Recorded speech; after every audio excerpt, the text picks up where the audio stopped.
Caister-on-Sea Holiday Park looks absolutely fantastic on paper, but is it actually worth the money? So what we're going to do in this video is take a little look around the accommodation, the beach, and look at all the facilities, and we're going to do a little review at the end of it. Also, what we're going to be doing is showing you all the good places to visit nearby, because there's some gems.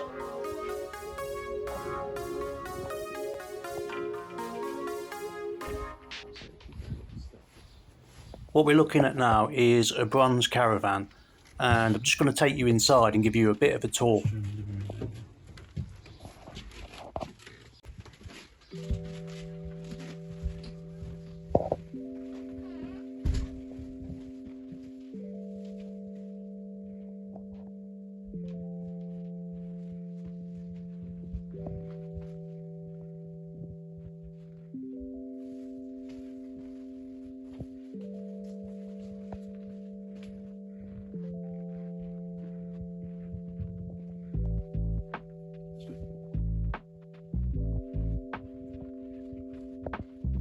We got quite a lot of space in the caravan, and what was quite impressive is the cleanliness. Obviously you've got your microwave, your fridge, your cooker, so you've got all your facilities there, so you don't have to eat out if you don't want to. And I'm going to come to a part of the video later where I explain that it is probably better to eat in.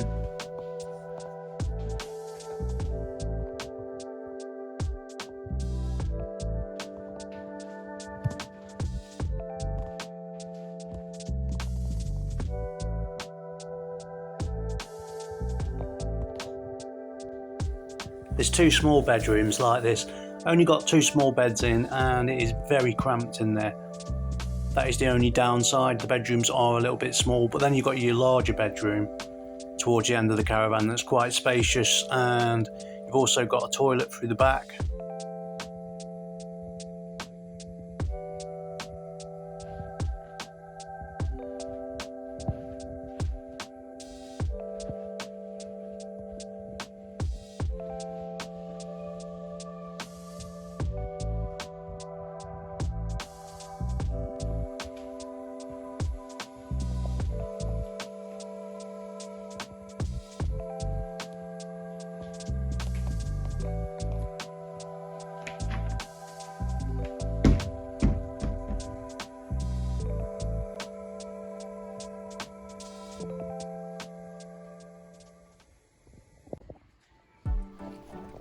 And this is just an overlay of what the caravan looks like from the outside.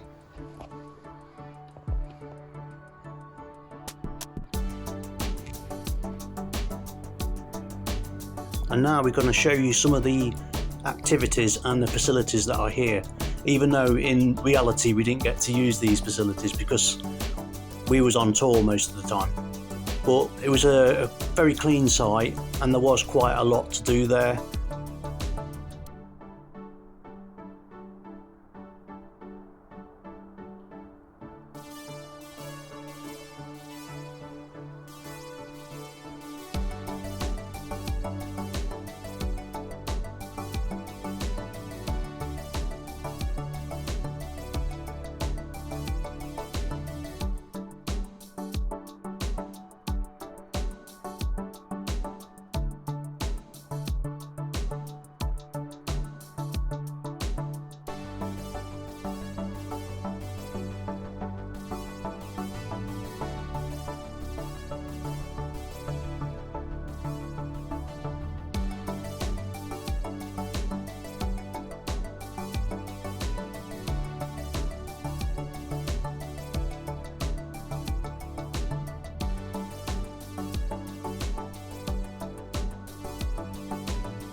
The local shop there was actually really quite good. There was loads of souvenirs that you could pick up, absolutely tons of stuff, and the food in there was really good. The cakes are very nice, must say that. And yeah, I'd highly recommend visiting the local shop, and to be honest, it's better than eating out.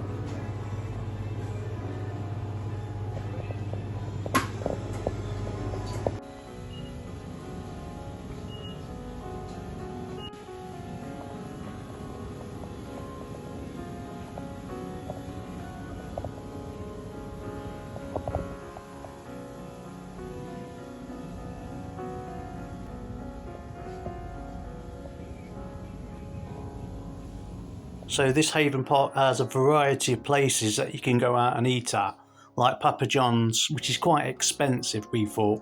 Very disappointing too. The chip shop is pretty decent, if I'm going to be honest. Biggest problem is you can be queuing for anything from 30 to 40 minutes, so if you do get chips from there, pre-book them.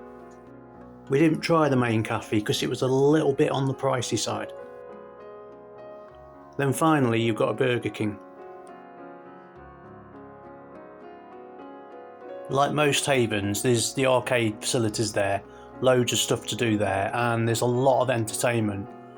In all honesty, we really didn't stay in, we was outdoorsy all the time.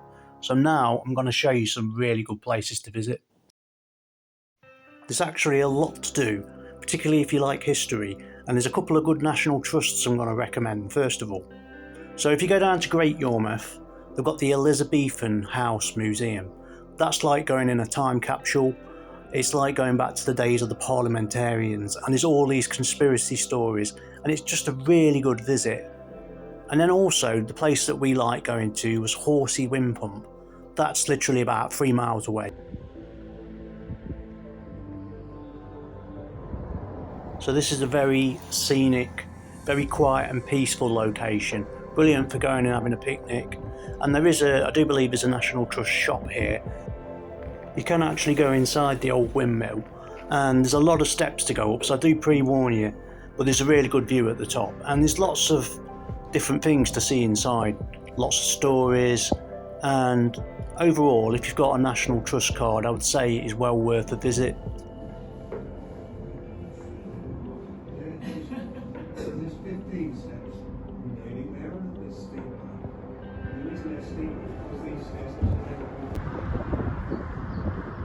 We did film around here for about a minute or two, so I'm just going to leave this footage rolling until we go on to the next place to visit.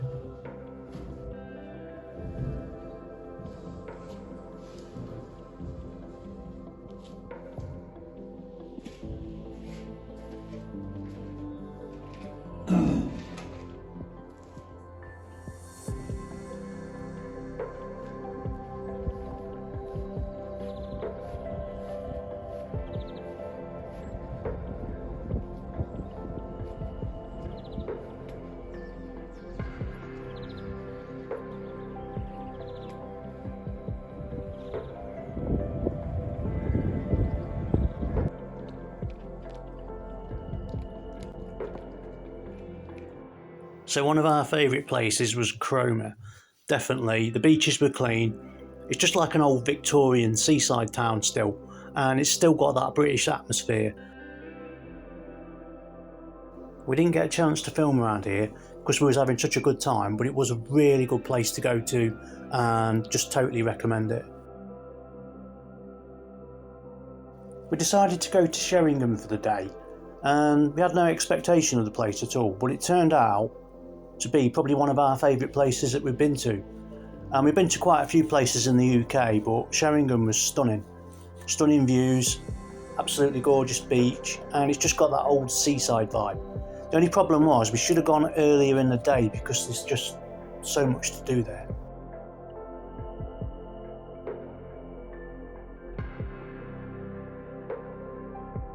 On the other hand, there was a bit of a contrast with Great Yarmouth. Now, when I went to Great Yarmouth as a kid, it was an amazing place, but it just doesn't seem the same anymore. If you go down the back streets, anywhere off the seafront, a lot of old buildings that are abandoned, quite run down, and it kind of felt a bit scary too. We didn't feel safe entirely around there. Hard to explain, but yeah, a little bit disappointed with Great Yarmouth. Still, on the seafront there is still a lot of activity and arcades and things to do. So if you like us too, we love to go car boot hunting. So we decided to get up early and go to Great Yarmouth Racecourse. And to be honest, it was a very disappointing experience. There was mostly traders there, so we didn't end up getting any bargains at all.